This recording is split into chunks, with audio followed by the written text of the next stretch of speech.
রোজা এনেছে, তার আগে নামাজ রোজা নয়। শুনছেন? তাহলে এই যে বীজখানে 11টা বছর ছিল, 11টা বছর রসুল কি করেছে? একটা প্রশ্ন তো নাকি? এই 11টা বছর রসুল কি করেছে? আসল ইসলামকে চিনি। এই 11টা বছর ধরে রসুল প্রত্যেকটা অসহায় মানুষের চোখের পানি মুছেছে, বিধবাকে সাহারা দিয়েছে, জেন্ত জেন্ত নারী পুঁতে দেওয়া হতো রসুল বন্ধ করেছে, জালিম অত্যাচারী শাসকদের বিরুদ্ধে রসুল সংগ্রাম করেছে, তাদের হাত থেকে মজলুমদেরকে আজাদ করেছে। রসুলের পাক সাল্লাল্লাহু আলাইহি ওয়াসাল্লাম এই 11টা বছরে ন্যায় সত্য ইনসাফকে প্রতিষ্ঠিত করতে গিয়ে বদর উহুদ হয়েছে। কথা মাথায় ঢুকছে না? ঢোকে না? আজ আমি মসজিদে ঢুকে গিয়ে নামাজ পড়ে দুবার হজ করে যদি মনে করি আমি ইসলাম করে ফেলেছি, না। ইসলাম অন্যায়কে মিটাবার নাম, অন্যায়কে প্রতিষ্ঠিত করার নাম ইসলাম। জোরে বলুন সুবহানাল্লাহ।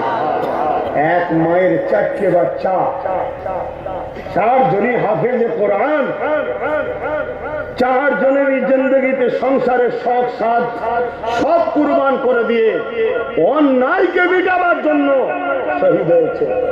আজ 150 বছর তিনার জলসা করছেন, সবাই জড়ো হচ্ছি। মূল জিনিসটা যদি নিতে না পারি তাহলে তো বেকার হয়ে গেল। অন্যায় দেখলেই প্রতিবাদ করতে হবে, এর নাম ইসলাম।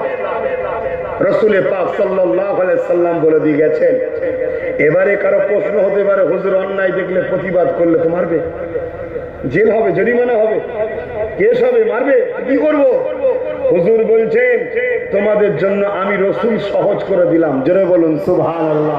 কি?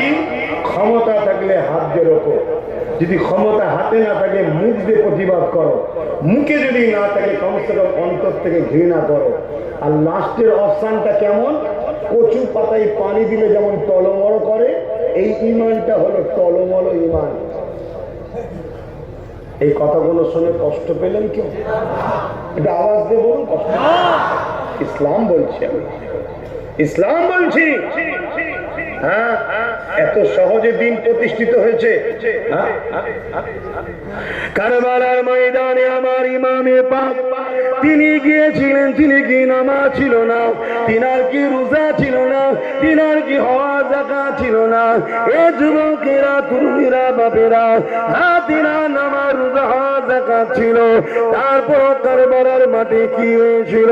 একটা, দুটো, তিনটে নয়, 72টা পরিবারকে নিজে কাঁধে করে রক্তাক্ত জিসম মুবারককে নিয়ে তাবুতে এসেছে।